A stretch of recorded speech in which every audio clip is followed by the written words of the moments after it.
Hare Krishna. So welcome all of you again in our Sri Krishna Srimad Bhagavatam series of lectures. Last time we discussed about Krishna worshipping the Govardhan hill. Today we will discuss about Krishna lifting the Govardhan hill.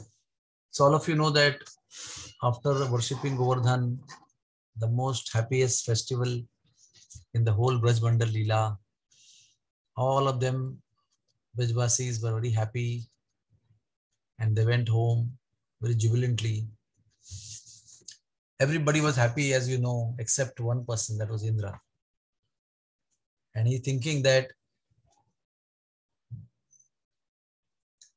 for the sake of a notorious boy, my sacrifice was cancelled. He became furious over Nanda Maharaj and coward men because they accepted Krishna as their master. And so he got very angry that he, being the king of demigods, they still listened to the naughty boy, and he addressed them. He thought, just see how these coward men living in the forest have become intoxicated with their prosperity. They have surrendered to an ordinary human being and thus offended the demigods. Taking shelter of Krishna is like a foolish attempt of men who abandon knowledge of self-realization and instead try to cross the ocean of material existence in the false boat of fruitive activities. These coward men have acted inimically towards me by accepting this naughty boy who thinks himself very wise, but is simply foolish, arrogant, and over-talkative child. We'll read the verse from Bhagavatam. These sweet words from Indra. Vachalam balisham stabdam adnyam panditamaninam Krishnam martyam upashritya gopame chakrura priyam. 10th canto, 25th chapter, 5th verse. The first word vachalam means over-talkative child. Balisham means a childish personality. Stabdam means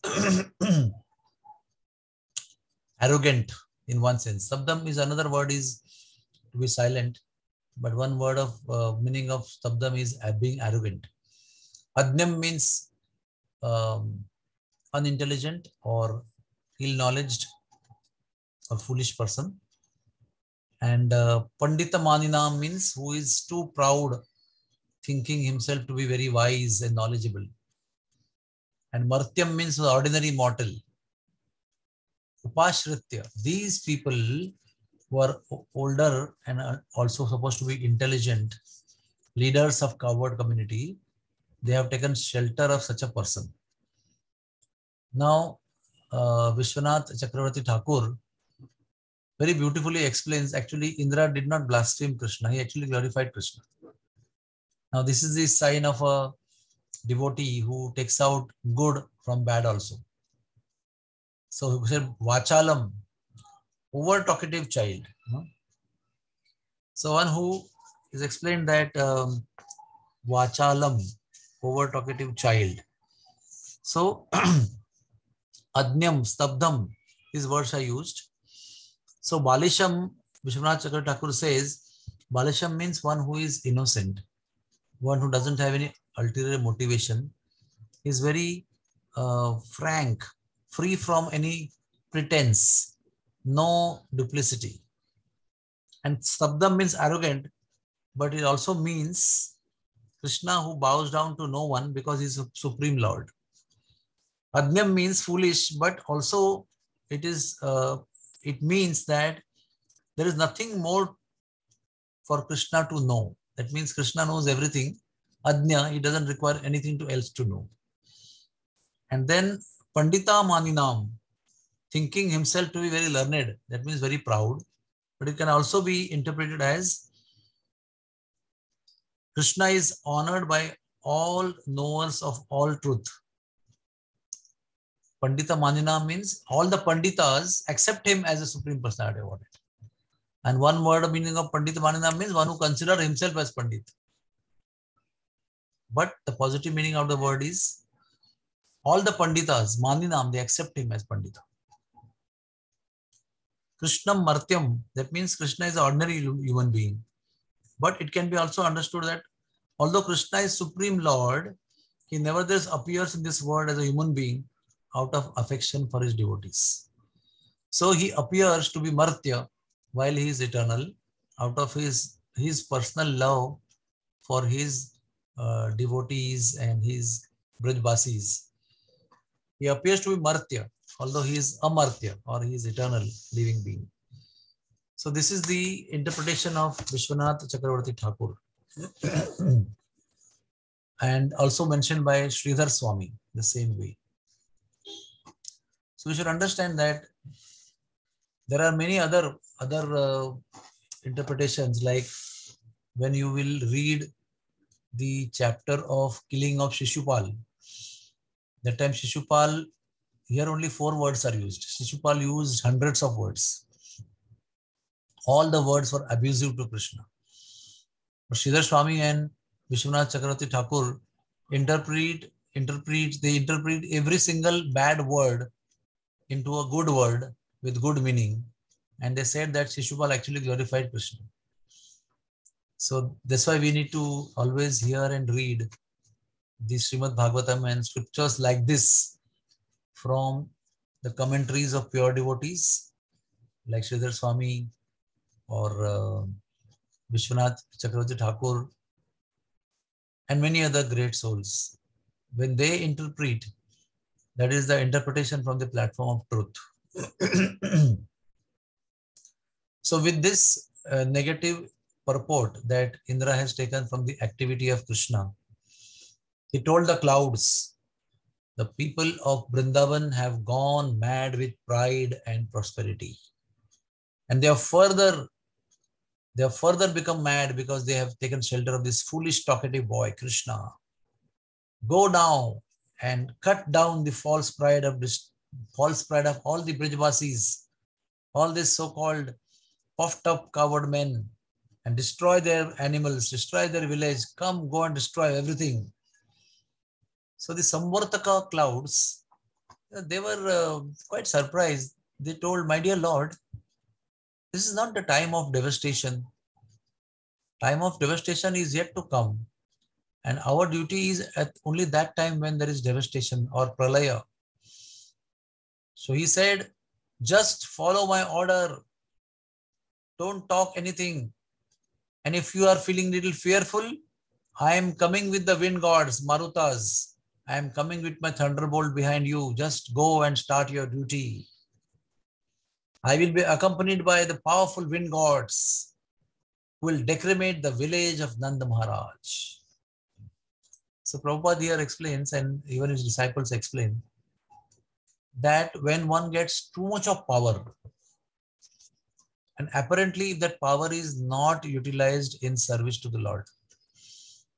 And this does not mean only power, it also means wealth, influence, and so many other opulences that we may possess. So when we get too many of these opulences, like wealth, power, influence, then one starts considering oneself as a supreme Lord only. Now I've got so much power that I'm equal to God. And that time, being foolishly intoxicated with the power, the person starts talking as if he is the Lord. Being so ordered, these Samvartaka clouds, they know it was very untimely action. But untimely only, the clouds of universal destruction went to the pasturing grounds of Nanda Maharaj and started pouring rains like crazy. Propelled by the wind gods, the clouds blazed with lightning and roared with thunder as they hurled down hailstorms. So we hear that it was Musaldhar Varsha. Musaldhar means in village there is something called as musal, which they use to crush the spices and make it powder. So there is one vessel and there is one rod with which they crush. And that rod is called Musal. It's a very big one. So each drop which was being poured by the clouds was of the size of the Musal. That's why it was called as Musal Dhar Varsha. And now we understand there was not only big, huge pillar-like drops of water, but also there were hailstorm and there were torrents of rain, and there are also thunders were there.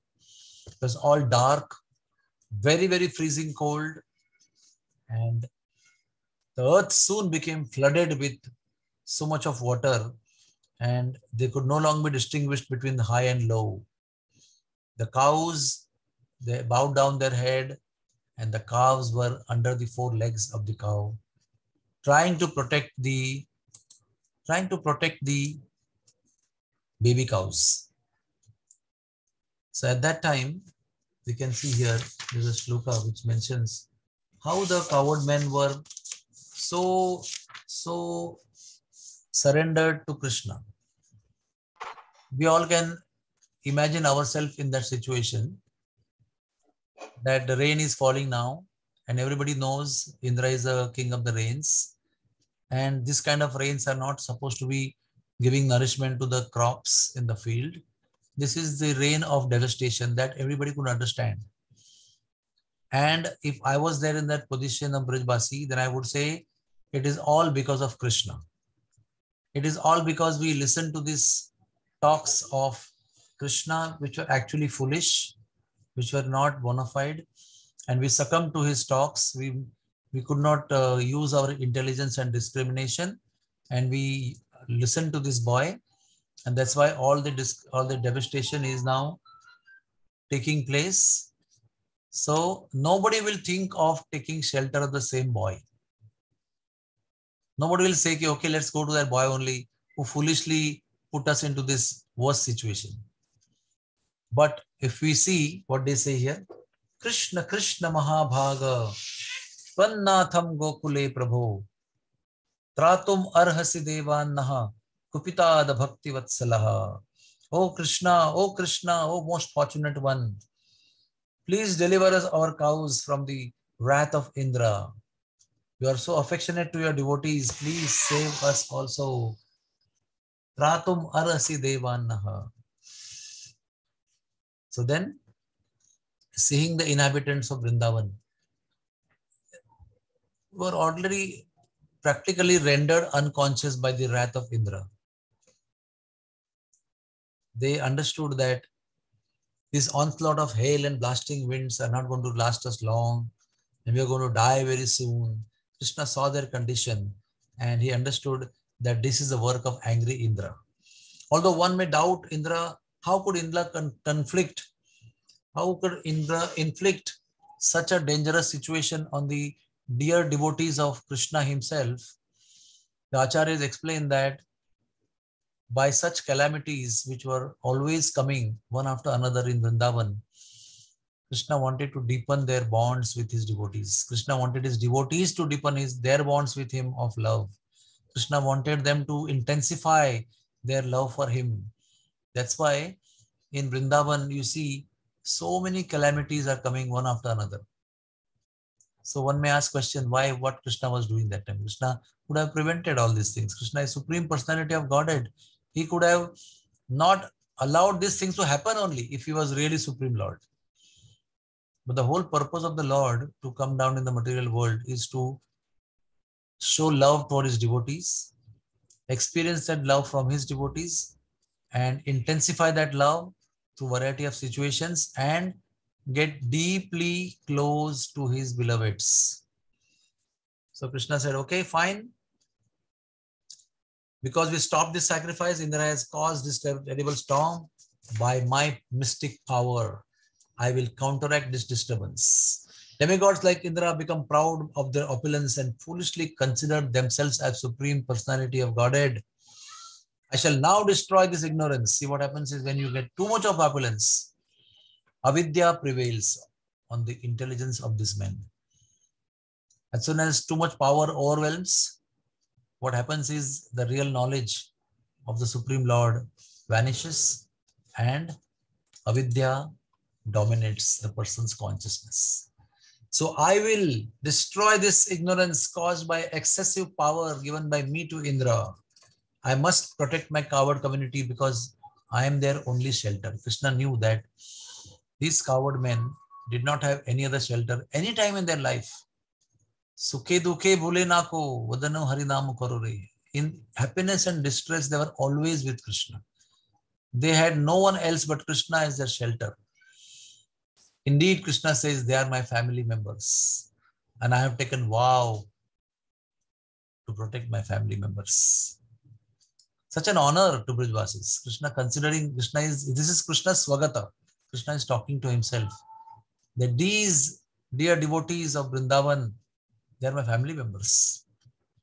I must protect them. So, he told the coward boys that come with me. Again, I always imagine if I was in that position, I would say, why should we come with you? You are the cause of all the disaster. Now what else we are going to do? Why should we come behind you? Where are you going to take us now? Can't you see around everything what's happening over here? Krishna said, come with me. They just followed him. Whatever they could put in their bullock carts, they put in their bullock carts. Some of them took their cows on their shoulders, pulled their cows, whatever they could take to save themselves and the cows and the baby cows. They all carried them and they followed Krishna in the middle of the rain. And then Krishna took them in a place called Pravishtavan. These all places exist today also in Vrindavan. If you go to the Dirgha Parikrama of Vrindavan, then you'll come across a place called Pravishtavan. Today it is called as Petha Gaon. And in that village, Krishna took all the coward men. And then the boys asked Krishna, what will you do now? Now I'm smiling here, but they were all tensed up. They were asking Krishna, what will you do now? So Krishna said, very simply, as a matter of fact, I will lift Govardhan. Now suppose, Shamla Gopi has got 2 children and some disaster comes and she will ask, baby, what are you going to do now? And the baby says, I will lift the building. You'll simply laugh. This is a small boy, he doesn't understand. Similarly, everybody thought he's talking about lifting the mountain. So they laughed. I mean, not in the sense it was a very dangerous situation, but they didn't believe. So they said, Krishna, how do we believe this, that we will lift the mountain? Show us something that, which we will believe what you are doing and what you are saying is right. So Krishna uprooted one huge Kadamba tree in front of their eyes. Huge Kadamba tree. What Kadamba tree is? I don't know how many Kadamba trees you have seen. One of them is in the Kalia Ghat. There are many Kadamba trees. One of them is in the many places are there. One of them is there. How to tell you? So many places are there. But it's a huge trunk. I want to embrace also, I cannot hold. I only will go only 1/4 of the circumference of the trunk of the tree.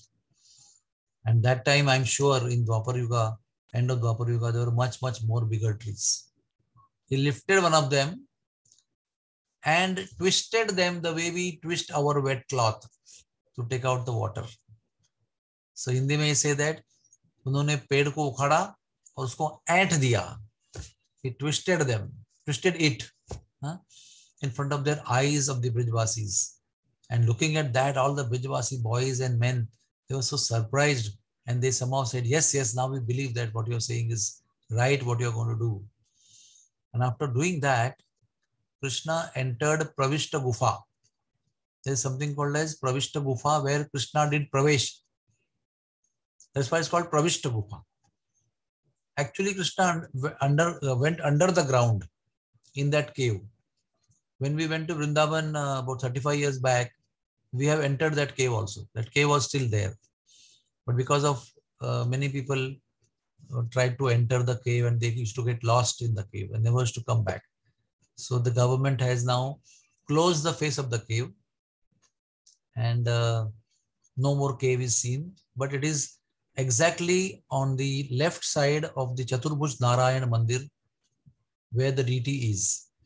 The deity is standing in front of you, and to your right and to deity's left, you will find this some patch is there, which is packed up. That is the place where the cave was. And Krishna entered that cave, went underground, and after going underground, from underground he lifted the Govardhan mountain by left hand. First he lifted by left hand palm, and then he just moved it and put it on his left short finger, smallest finger. This is called as Kanishtika.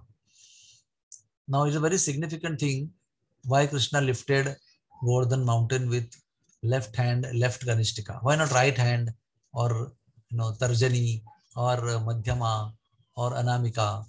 Why only Kanishtika? Because those who are right-handed people like you and me, our right hand is strong. If you give some bag to you, you'll hold in right hand if it is heavy.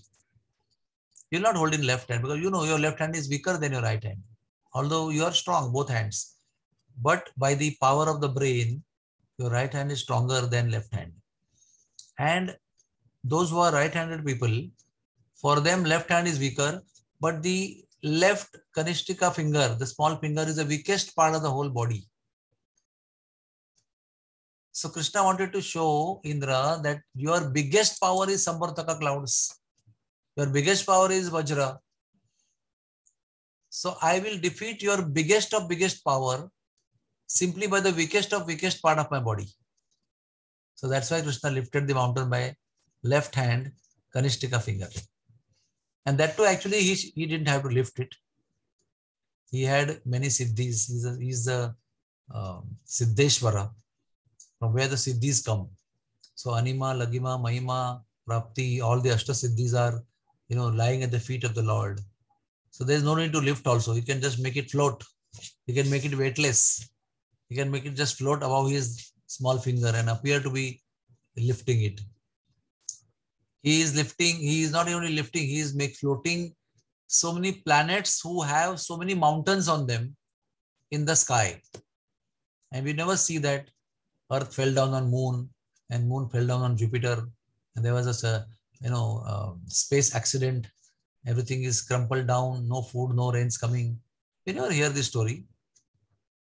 So Earth has so many mountains, and holding all those mountains and people and animals and everybody else and oceans and the buildings and monuments, Earth is floating in the space. So if you can make the whole globe float, why can't you make the mountain float? Another thing is, Pulatsya Muni had lifted the mountain like a mushroom, like a small boy lifts mushroom. Way back in Satya Yuga, when Govardhan was crores of miles high in the sky. And that time he had cursed the mountain that you will sink by one sesame seed size every day in the ground.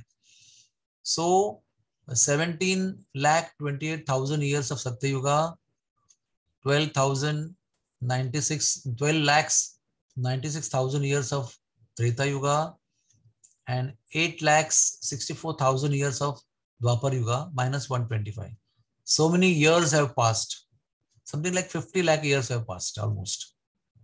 So what mountain Krishna lifted was a much smaller mountain, because already so many years, every single day, the mountain had sunk in the ground by the size of mustard seeds. And that big mountain at the beginning of Satya Yuga was lifted very, very easily by Pulatsya Muni, who is simply a 1/10,000 part of the hair tip size Atma, part and parcel of Krishna. By the power of his Siddhi yoga and Siddhi, he could lift that mountain. Now why the Supreme Lord, who is the source of all power, cannot lift it?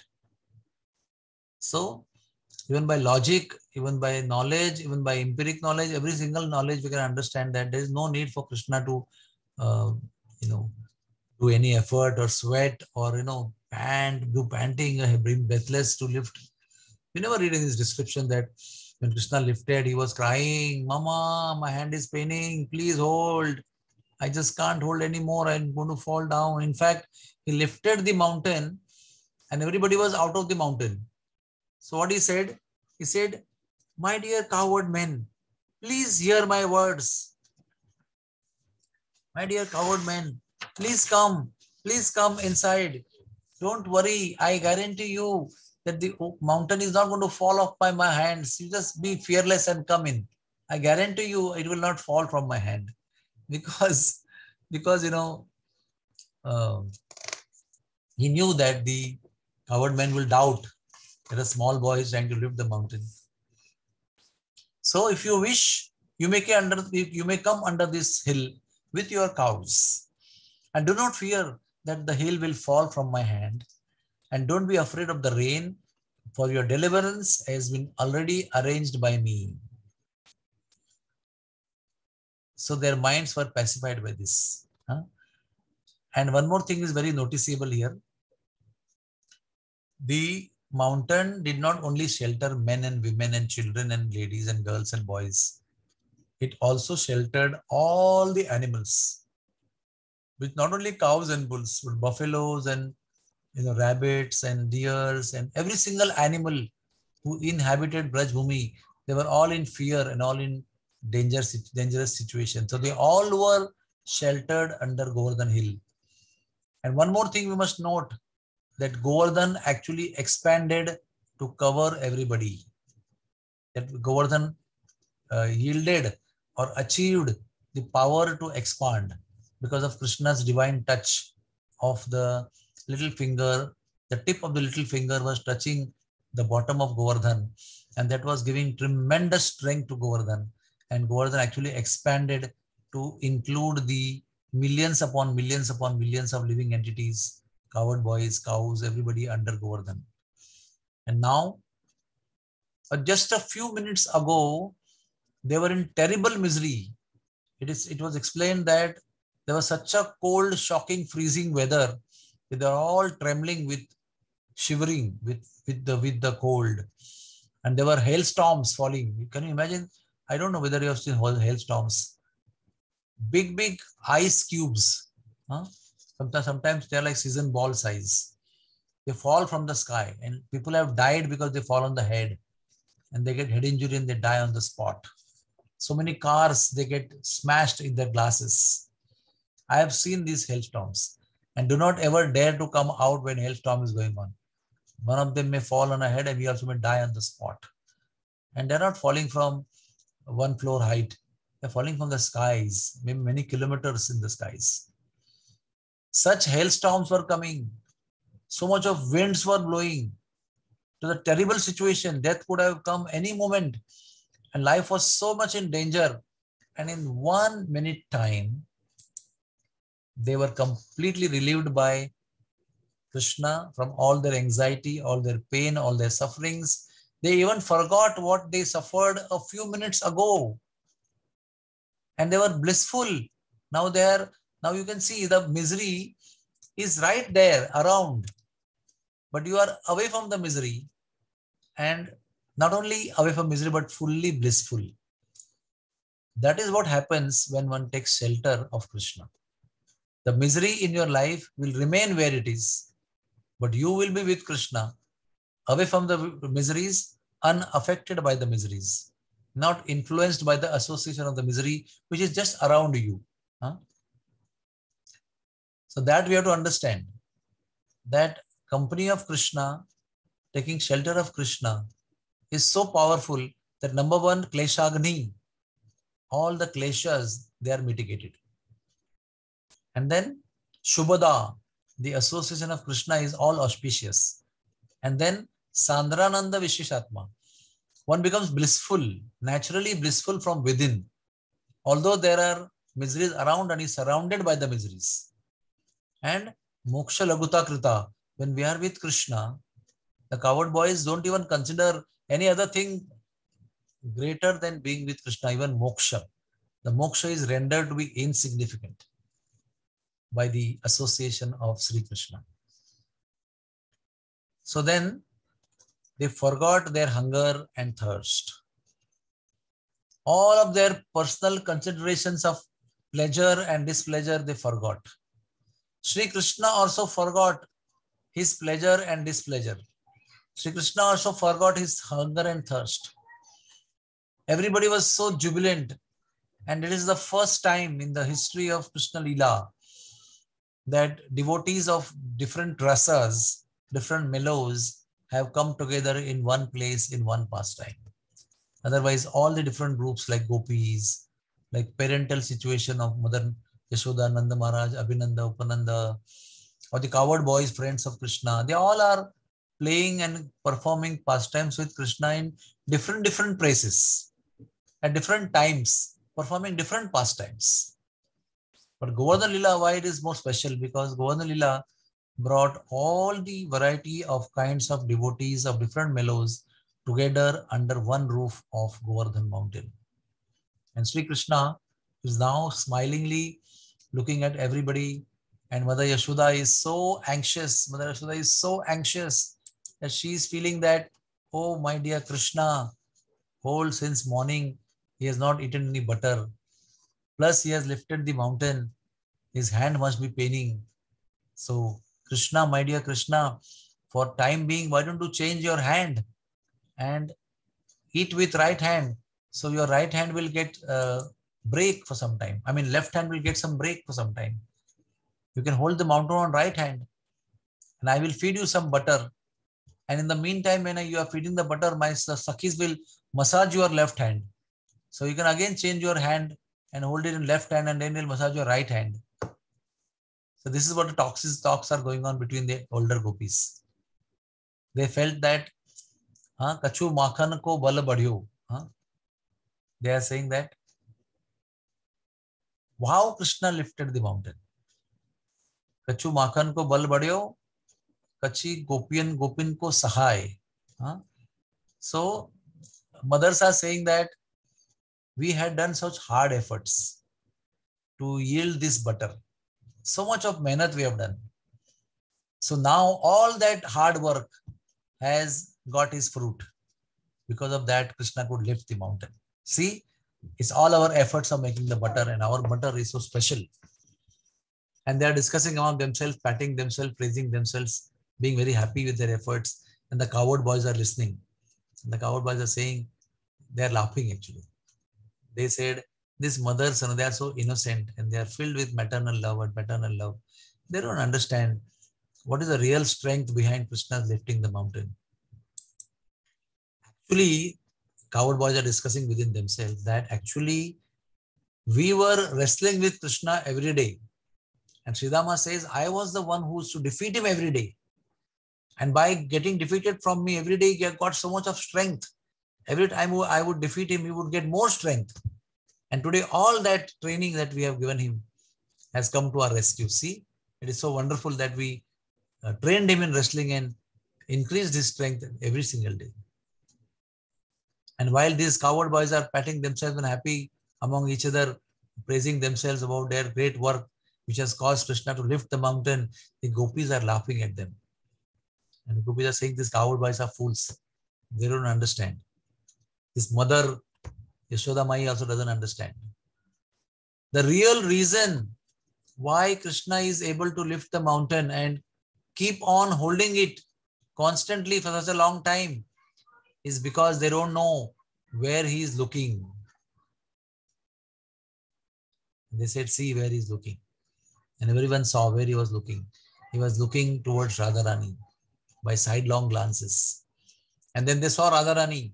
She was looking at Krishna with sidelong glances. And they said, because she is looking at him through her eyes, all the transcendental power is being transferred to his eyes, to his arm, to his finger. And that's why the impossible task of lifting the mountain has become so easy for Krishna, as if the mountain is floating on his finger. So somehow when they were talking all these things, the coward boys heard their argument that how the coward boys are foolish and how Radharani's eyesight is giving strength to Krishna. So coward boys started arguing with the ladies. Now you see, the way they are discussing, that means there is no misery. That proves that there is no misery. If there was misery, would they discuss this? There's no misery. They're all blissful. That's why they have time to discuss all these wonderful things. So the boy said, how do we believe this? He said, okay, some other time we will show you the real story behind lifting the mountain. So we'll just go off the story. So after the story, Giriraj Lila was over and Krishna was one time walking around and with cowherd boys around, and they met gopis on the way. And suddenly the cowherd boys remembered, Arey, you girls have told us that it is Radharani's sidelong glances gave the power to Krishna. They were all near Govardhan that time. So Gopal said to gopis, now show, Radharani also is there here. Show us by lifting the mountain. Let us see, show us by lifting the mountain by her sidelong glances. If you could empower Krishna by her sidelong glances, I'm sure as per your statement, she should be able to lift herself only the mountain with her sidelong glances. So they brought Radharani in front of Govardhan, and she looked down at the bottom of Govardhan. And then she said, shall I lift the mountain? So cowherd boy said, yes, yes, we want to see. And then she lifted her eyesight. She started looking up, and the mountain went in the sky. And she kept looking in the sky, and mountain remained in the sky. And everybody, to their most great amazement, they kept looking in the sky and looking at her, looking in the sky, looking at her. And she kept on looking up, and the whole mountain was in the sky in the direction of her eyesight. And then she said, shall I keep it down? He said, yes, yes. And she slowly lowered her eyesight, and the mountain came down. There was a devotee. She was a Slovenian devotee, and she had ovarian cancer, and she came in the last stage to receive palliative care. And she did not speak English. She only spoke Slovenian language, and her son was there, and he would interpret for her. And I told this story to her, and it was translated into Slovenian language and told to her. And she was so excited. She was in such misery because of her cancer last stage, spread everywhere. So much of pain was there. And when I told this story to her through the translator, she was in bliss actually. She totally forgot all her pain. And then the story ended. And then onwards, whenever I went to see her, I only would do like this and like this, like this and like this. I would just show the finger and raise my eyesight. And she would just clap like this. She would remember everything. I didn't know Slovenian. She didn't know English. And then every time the son wouldn't have been there to translate what I had to speak. So every time I would just go to her and look up like this and do like this. So she'll understand and she'll clap. And then she will say, Vrindavan, Vrindavan. That means I want to go to Vrindavan. And she was not in the condition to go to Vrindavan. But then every time I would do this and that, and she would say yes, yes, and she would say Vrindavan, Vrindavan. And somehow looking at her determination, we made 8 different groups of devotees and somehow made her reach Vrindavan. And after reaching Vrindavan in 3 days, putting her head in the lap of a devotee nurse in Vrindavan Dham. At that moment, cow entered. Somehow cow entered the house, inside the house. And looking at the cow, she left her body. So what I meant to say was, Krishna's pastimes are so powerful. They can instantly take you out of your misery. And not only take you out of the misery, but they can make you ultimately blissful and make you remain blissful. Like Krishna did not only lift the mountain. What the weightlifters do? They just lift the weight, 197 pounds, and just drop it down immediately. They will do the squat and they'll just throw it down. They cannot hold it even more than 1 second also. Krishna not only lifted it effortlessly, he transferred it to the last finger, and he held it lilaya. Lilaya means very easily. As a matter of pastime, he lifted it, and he kept on holding it for 7 days and 7 nights. And also you should know why he lifted the mountain and held it for 7 days and 7 nights. Why not 8 days and 8 nights? Why not 9 days and 9 nights? Why not 100 days and 100 nights? Everything is possible. Why only choose 7? Because this is Brajvasi Pancha. This you will not find in any scriptures. Only the Brajvasis will tell you. So they said that there were the 7 kroshas of gap in the Setu of Lord Ramchandra. And Hanumanji was looking for only one mountain. Instead of bringing many rocks, let us bring only one mountain of 7 kroshas length and fill up this gap once and for all and complete the bridge. And Govardhan was exactly of the size of 7 kroshas long that time. So Hanumanji lifted the mountain to just fit in the last gap of 7 kroshas. But that time the demigods announced Akashvani that the bridge is complete and no more need of any more rocks coming from anywhere. So the bridge, the mountain Govardhan was kept down by Hanumanji. And he went and told Lord Ram how great your devotee was. I was amazed to see the devotion of this mountain, devotee of yours. So Krishna said, there were 7 kroshas of gap and Govardhan was 7 kroshas, but I could not fulfill his desire to fill up my gap in the Setu. So I will lift him for 7 days and 7 nights above my head, like an umbrella. I will give him position above my head to honor him, to honor his devotion. So that is why Krishna lifted him for 7 days and 7 nights. That is one reason. And there's another reason why he lifted for only 7 days and 7 nights. Because at the end of 7 days and 7 nights, all the tanks of Samvartaka clouds got emptied. If they had more water, then he would have held it more. But at the end of 7 days, 7 nights, the water got finished. Samvartaka clouds, they finished their waters, which were meant for the pralaya, the devastation. Even that water was finished. So they were very sad that they could not pour any more water because they didn't have any water. So they went running to Indra and they said, very significant one thing, please note it down. They said that our water is over, but maybe we have done some great austerities or punya karma in past lifetimes. That is why we could see the darshan of Krishna lifting Govardhan mountain and playing the flute.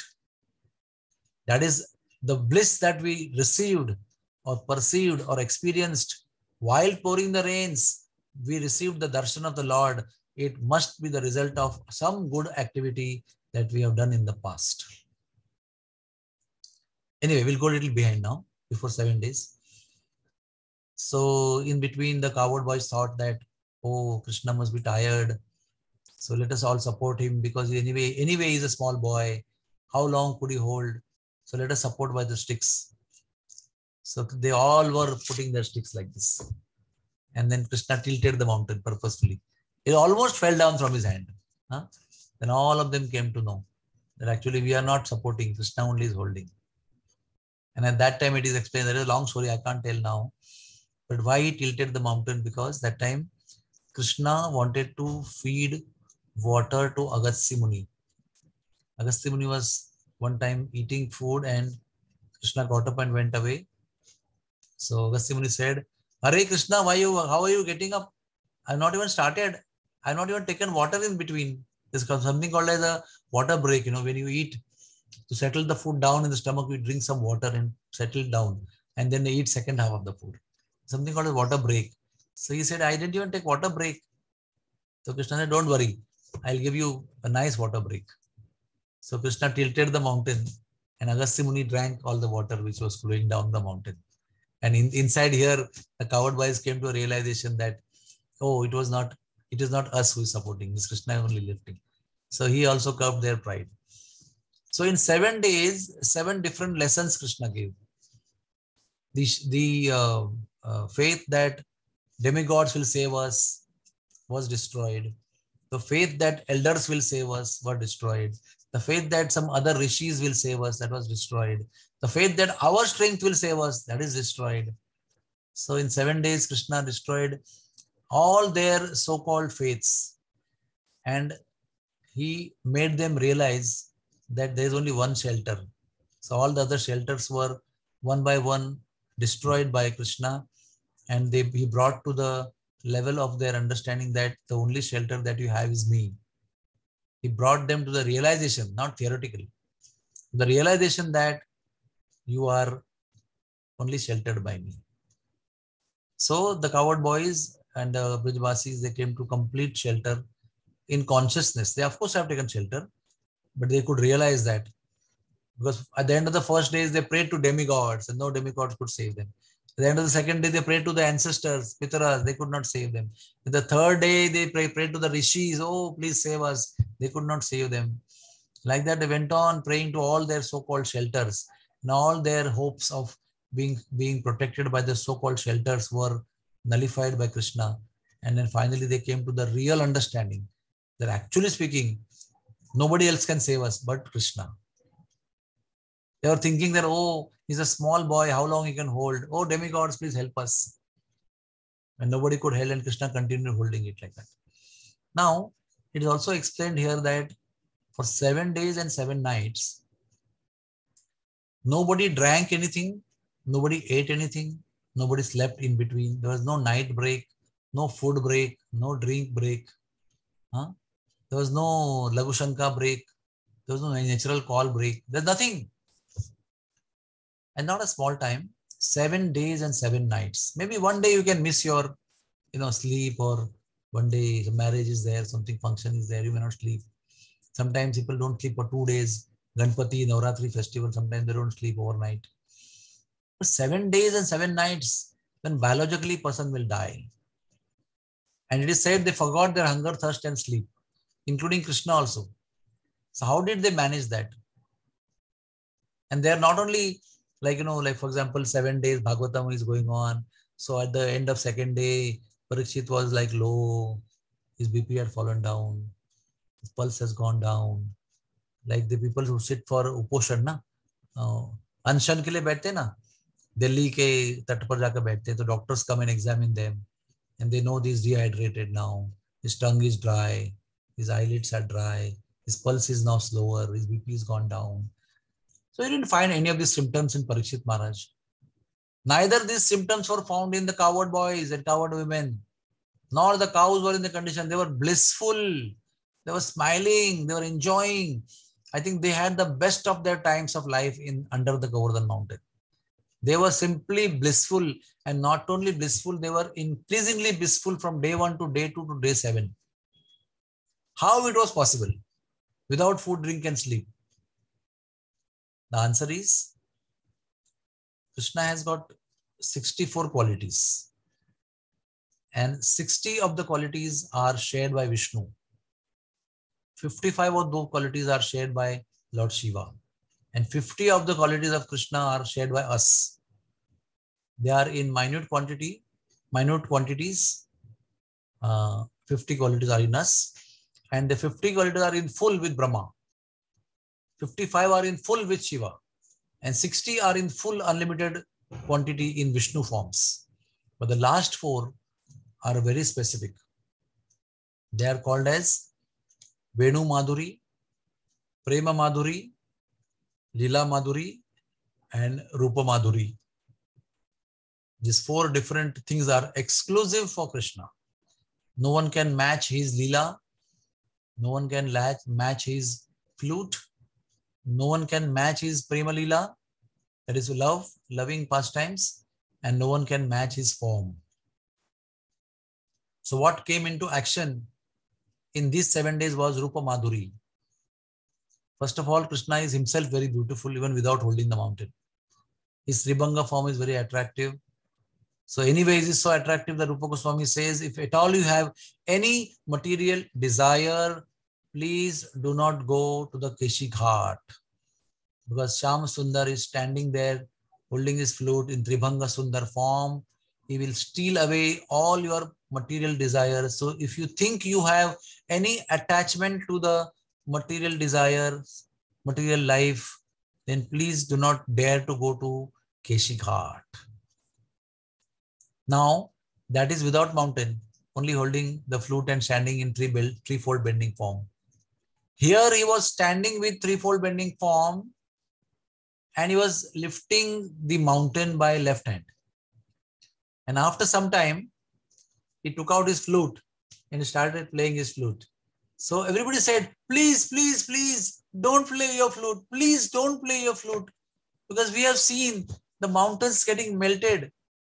We have seen mountains getting melted. What if the mountain on your finger melts? We'll all will die. This is number one. Number two, they said, don't play, because I know, we all know that when you play the flute, you tremble and everybody else trembles. If we tremble, it's fine. But if you tremble, the mountain may fall off your hand. So this flute is very notorious. This is not the time to play flute. Please stop playing flute. Please, we beg you, don't play flute. But he still kept playing flute. And he kept playing flute. Neither the mountain fell down, neither he trembled, nothing happened. So now he is standing in threefold bending form, is holding the mountain and he's playing the flute. This was the best possible, attractive, beautiful form of the Lord they had ever seen, which was never repeated again. For the 7 days, 7 nights, the show was going on with this form. And after that, never anybody saw this form again. Lifting the mountain and playing the flute at the same time. And all the effects of the playing the flute was experienced by every single person. They were mesmerized. They forgot everything. Their ears were filled with the nectarian sound of the flute. Their eyes were drinking the nectar of the beautiful form of the Lord, playing the flute and holding the mountain. So they were drinking the nectar through the eyes for 7 days, and that caused them no hunger, no thirst, no sleep, and increasing amounts of bliss all the time. So we can just imagine ourselves, if you are there under the mountain and you're watching Krishna, you are like Sabda. Sabda means Sambhavikar, completely stunned, There's no question of hunger, thirst, or sleep, or any other emotion there. You're simply stunned by Stambhavikar. Hair standing on end, tears flowing from the eyes, rolling down the cheeks, and keeping oneself completely mesmerized in ecstasy. So that's how things happened under the mountain, under the Govardhan mountain. And then one more thing happened, was that the rains were pouring like pillars, along with heavy, heavy hailstorm, along with thunders. You cannot imagine, we have not seen such kind of rains. We have just seen, of course, we have Bombayites have seen heavy rains and 7 days and 7 nights and floods and everything we have seen.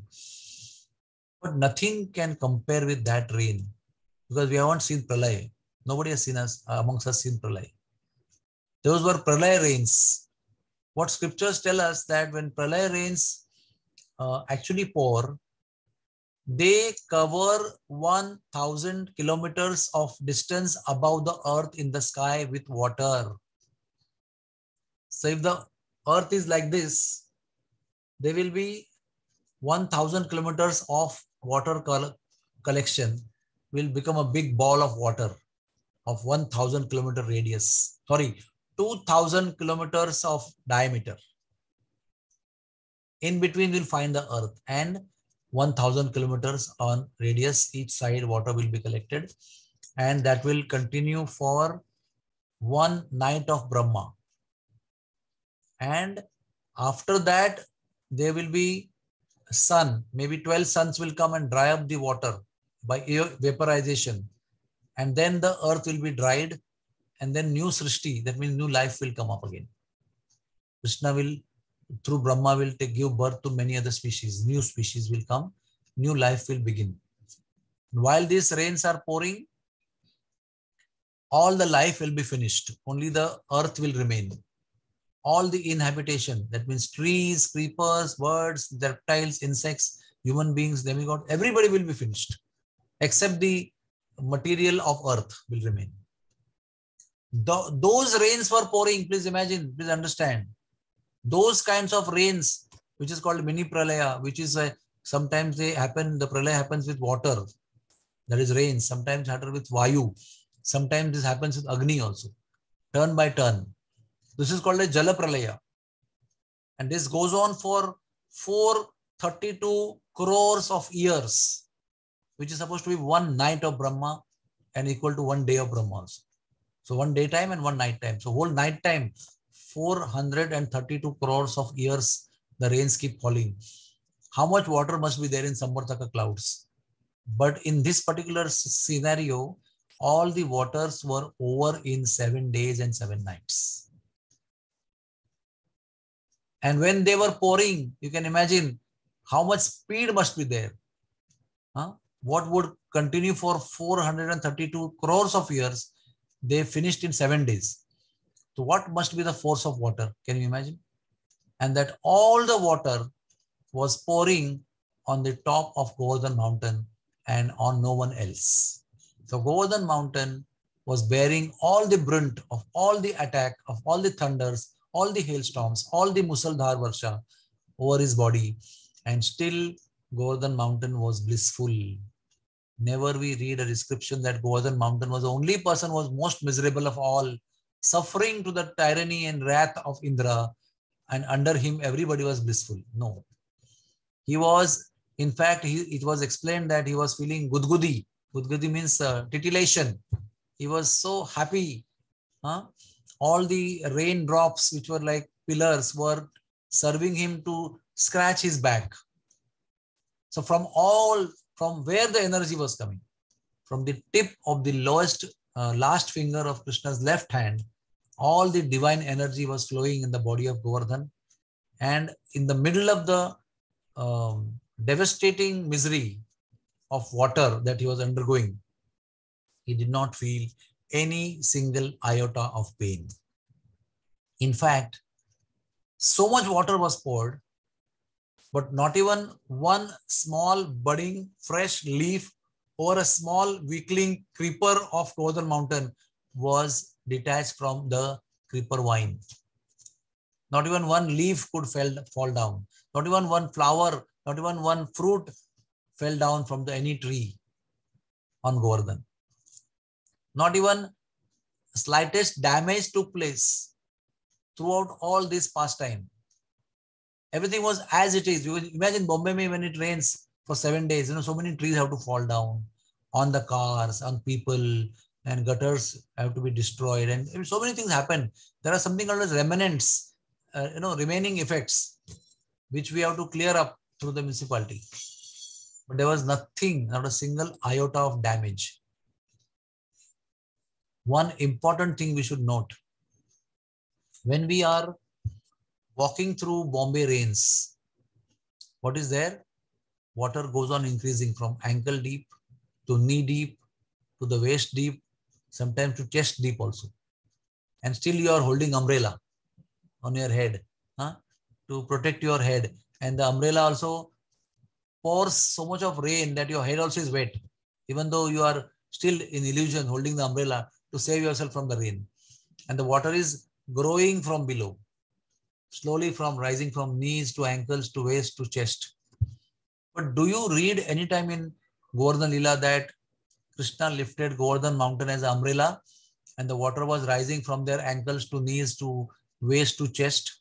They were all completely drowned in the water and still Krishna was holding foolishly the mountain on top. You never read that. In fact, they were all running around, playing, talking, dancing, everything under the mountain. It was all dry land under the mountain. How this was possible? Anybody knows? Because when Krishna lifted the mountain, immediately he called his Sudarshan Chakra. And he told that you have a very important service.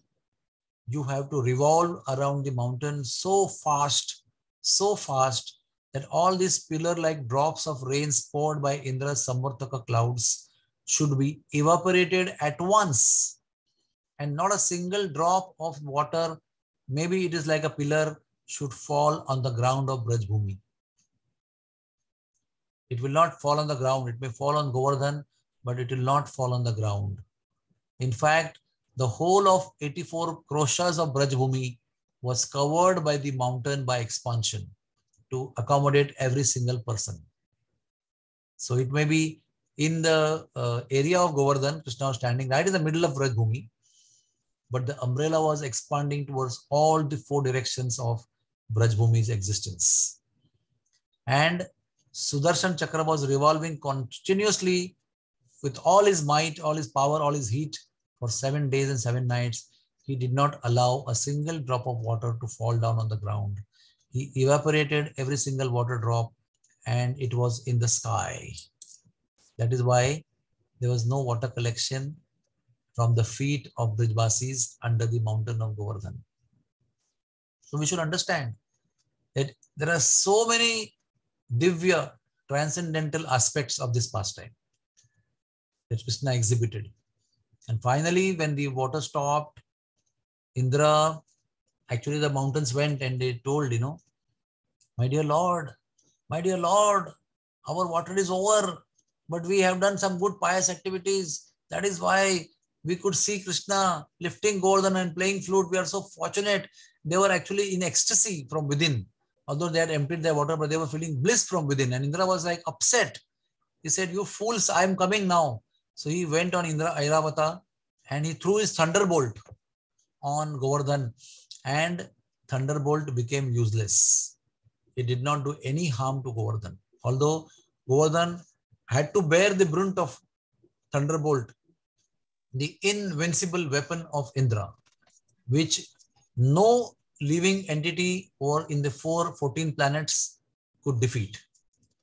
And when he shot the thunderbolt Vajra, and that became useless, Nishprabh, at that time Indra came to a realization that only the Supreme Personality of Godhead can defeat my weapon Vajra. And that time he understood this boy whom I am talking as Balish, Vachalam, Adnyam, Pandita Maninan, over talkative, foolish, is none of these. He is Supreme Personality of Godhead himself, who has come in the form of a small baby boy in Vrindavan to please the devotees. And I am here to destroy their happiness. What a fool I am. All his pride was completely broken. So as Krishna decided that I will break his illusion, I will destroy his intoxication, I will smash his pride to pieces by my mystic power. And Krishna did that actually. All his illusion was destroyed. He came back to his senses. He understood that he is my worshipable Lord. He is the one who has made me Indra. He is the one who has empowered me with all the powers and siddhis and strengths and Vajra and Samvartaka. And I wanted to destroy him and destroy his men, destroy his place. How foolish. So he came running down to beg pardon, but he came down and he went on one side because Krishna was like this. So he came from this side. So Krishna looked on this side. Then he came on this side and Krishna looked on that side. So that time Indra understood that Krishna is really angry with me. On my own, I cannot do anything. So he ran away from there, straight to Swargaloka to Brahaspati, his guru. And Brahaspati said, you are fool number one. You are rascal number one. He said, yes, I agree with you. But please save me now. I have understood that I am a rascal number one. So Brahaspati said, the only thing I can think of, which no guarantee, but could be and can be saving you, is if you take shelter of his devotee. So that story we'll tell in the next lecture, where Krishna, Indra surrenders to Surubi and the big story behind how he came down. So this is where the rain stopped and now Indra is back to his Gurudev, and here Krishna put the mountain down. First Krishna said, look, all the waters have stopped falling. You can check yourself and you can all get out of the mountain. So everybody went out and saw whether the water is falling or not. And then they checked and they confirmed that no more water is falling. The clear skies are there. There are no clouds, no darkness, and the cold has gone and the sun is again shining. So they were convinced that now we can get out. So everybody left out and they could not see any damage anywhere. No destruction, no damage solving situations. And then Krishna put the mountain back in his place and they all went back home. Hare Krishna, Krishna Krishna, Hare Hare, Hare Ram, Ram Ram, Hare Hare. One last thing before we close, we should know, by taking shelter of Krishna, the worst of all worst conditions of life, of our life, can be turned into blissful condition of life. So the worst situation of near death for all the Brijbasis were turned into 7 days and 7 nights of continuous blissful experiences for the Brijbasis. So we always say that Krishna consciousness is a life where you can remain blissful in the middle of all the miseries. Also, biblical scriptures say this line always: all the worst things in life turn out to be good for those who love God. This is a very important statement. All the worst things in life turn out to be good for those who love God. So, the only remedy for all the miseries is to surrender to Krishna. And he will not only relieve you of the miseries. I'm again repeating again and again. He is not only relieving you and me from miseries, but he makes you blissful in that process. That is what is most important. So, sukhe dukhe bole na ko, vadane hari naam karo re. Whether there is happiness or there is sorrow, do not give up Krishna's shelter. Keep taking Krishna's shelter. He is the only source of shelter for all of us. He will save us. Hare Krishna, Krishna Krishna, Hare Hare, Hare Ram, Ram Ram, Hare Hare. If there's any question, you can ask. Hare Krishna. Thank you, Prabhuji. Thank you for a wonderful class. Are there any questions? We can unmute. Amruta Mataji, please ask. Hare Krishna, Prabhuji. Prabhuji, that 4 qualities of Krishna. First one is Venu Madhuri, Leela Madhuri, Rupa Madhuri and Prema Madhuri. Rupa is form and Prema is love.